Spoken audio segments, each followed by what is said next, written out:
2002 সালে ভোটার লিস্টে আমাদের প্রত্যেকের আব্বার নাম বাবার নাম পাওয়া যাবে না ভাই। ওটাই হচ্ছে ইলেকশন কমিশন যে কথা গাইডলাইন দিয়েছে, তবে গাইডলাইন যে ভুল ইলেকশন কমিশন অনেক দিয়েছে, ওটাও সুপ্রিম কোর্টে চ্যালেঞ্জ হয়ে গেছে, অর্থাৎ মামলা হয়ে গেছে। সুপ্রিম কোর্ট ইসিআই তথা ইলেকশন কমিশন অফ ইন্ডিয়াকে গাইডলাইন দিয়ে দিয়েছে যে এর বাইরে তুমি কিছু চলতে পারবে না বা এগুলো ইনক্লুড করতে হবে। সুতরাং আমাদের ভয় পাওয়ার কোনো জায়গা নয়, আতঙ্কিত হওয়ার জায়গা নয়। এই ভাঙড়ের কথা বলছি, আমরা যারা এখানে ভাঙড়ের মানুষ উপস্থিত আছি, শানপুকুরের মানুষ যারা আমরা আছি, আপনারা বলুন আমরা কার জায়গায় বসবাস করছি? আমার বাবার জায়গা, আমার আব্বা জায়গাটা কোথা থেকে পেয়েছে? আমার দাদুর কাছ থেকে পেয়েছে।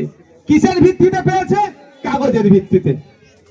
যদি মনে হয় আপনি খাস জায়গায় বসে আছেন, আমাদের তৃণমূলের নেতারা ছেড়ে দেবে আপনাকে, তুলে দেবে না ওখান থেকে, যদি আপনার বাড়ি না কাগজ থাকে। সুতরাং আপনাদের বলবো চিন্তিত হবেন না, চিন্তিত হবেন না আপনারা, চিন্তার কোনো কারণ নাই। আমরা নজর রাখবো, যদি একটা মানুষের একাধিক জায়গায় ভোটার লিস্টে নাম থাকে, তার নামটা কাটাবার জন্য যেমন সহযোগিতা করব। একজনের বাড়ি এই শানপুকুরে, সে রাজারহাট নিউ টাউনে আবার ভোটার কার্ড বানিয়ে রেখেছে, এযুকোন একটা তার কিভাবে কাটানো যায়, ইলেকশন কমিশনের অফিসার ব্লক বুথ লেভেল এজেন্টকে আমরা কি করব? ওই অফিসারকে সহযোগিতা করব। আমরা কেমন সহযোগিতা করব?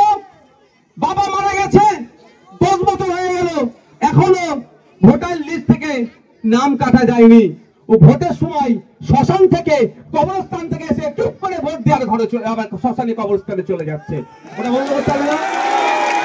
ওটা বন্ধ করবো তো। আপনাদের বলে রাখি, ভয় পাবেন না। ইতিপূর্বে ভারতবর্ষে 13 বার এই ধরনের SIR হয়েছে। কেউ ভয় পেয়েছিলেন নাকি? তখন ভয় দেখাইনি বলে ভয় পাইনি, এখন ভয় দেখাচ্ছে বলে ভয় পেয়ে যাচ্ছি।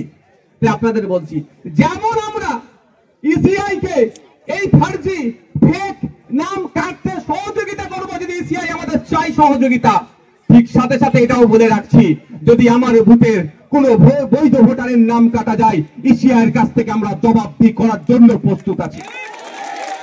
তাহলে কি থাকলো? অবৈধ ভোটারকে আমরা কি করব? বাতিল করার জন্য সহযোগিতা করব। আর বৈধ ভোটারকে যদি ডাউটফুল ডি ভোটার করে, তাহলে সেক্ষেত্রেও আমরা ছেড়ে কথা বলবো না, গণতান্ত্রিক প্রক্রিয়াতে এর জবাব আমরা দেব। কিন্তু আমাদের ভয় দেখানো হচ্ছে।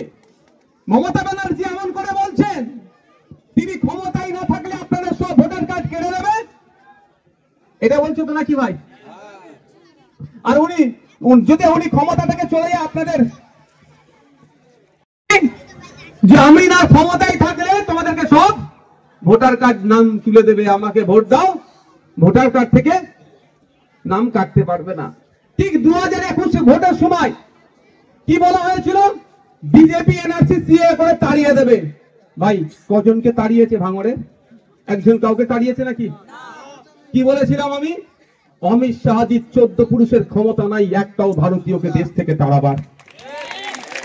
আর যাতে না তাড়াতে পারে তার জন্য সুপ্রিম কোর্টে মামলা এই নওশাদ সিদ্দিকী করেছে, আব্বাস সিদ্দিকী ছোট ভাই করেছে, আইএসএফ চেয়ারম্যান করেছে। অন্য কেউ করেনি বন্ধু, পশ্চিমবাংলা থেকে তৃণমূল কংগ্রেস মামলা করেনি। তাই বন্ধুগণ, এত মানুষ পেয়েছি, সকলকে বলছি ভয় পাওয়ার কারণ নাই, ভয় পাওয়ার কারণ নাই। আমরা নজর রাখতে হবে।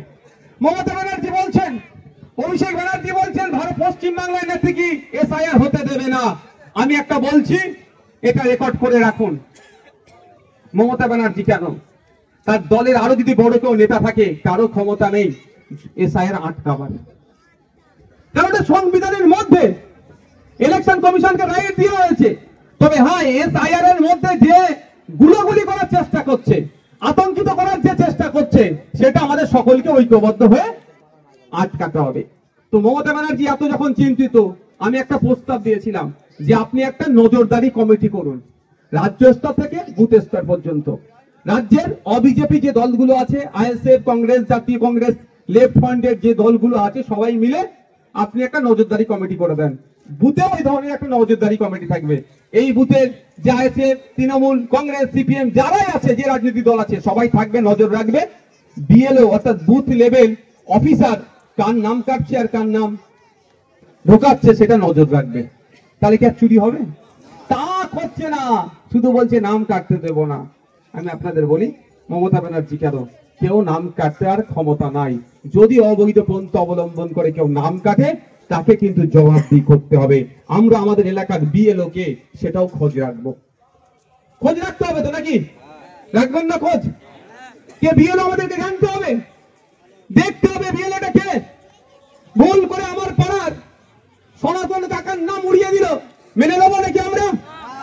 আমাদের পাড়ার আব্দুর রহিম চাচার নামকে উড়িয়ে দেবে, ডিভোটার করে দেবে, আমরা মেনে নেবো? বৈধ ভোটার কাগজপত্র একটাও কেউ অবৈধ বা ডিভোটার করা যাবে না। তাই বন্ধুগণ, আমি অন্য প্রসঙ্গে আসবো। আপনারা চিন্তিত হবেন না, আতঙ্কিত হবেন না।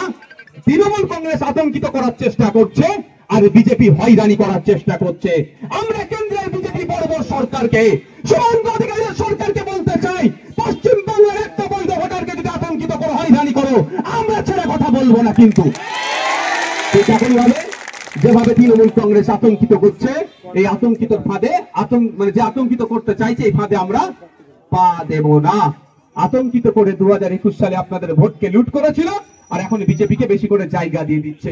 এই আমাদের মহকুমা বারুইপুরে ওখানে একটা ছেলেকে ওখানে একটা হিন্দু ধর্মীয় সংগঠনের ব্যানার সামনে রেখে যেভাবে অত্যাচার চালিয়েছে, আপনাদের দেখেছেন তো ভিডিও। কই পুলিশ মেন হোতাকে, সুশোভন কি নাম, রায় নাকি তার টাইটেল, তাকে গ্রেফতার করেছে এখন পর্যন্ত।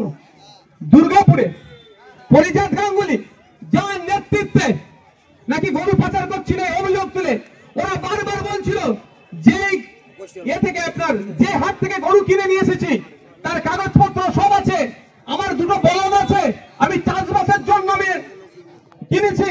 একটা বিধবা মা একটা গরু কিনেছে, গরুর দুধ বিক্রি করে তার সংসার চালাবে বলে তাকে রেহাই দেয়নি এই পরিজাত গাঙ্গুলিরা।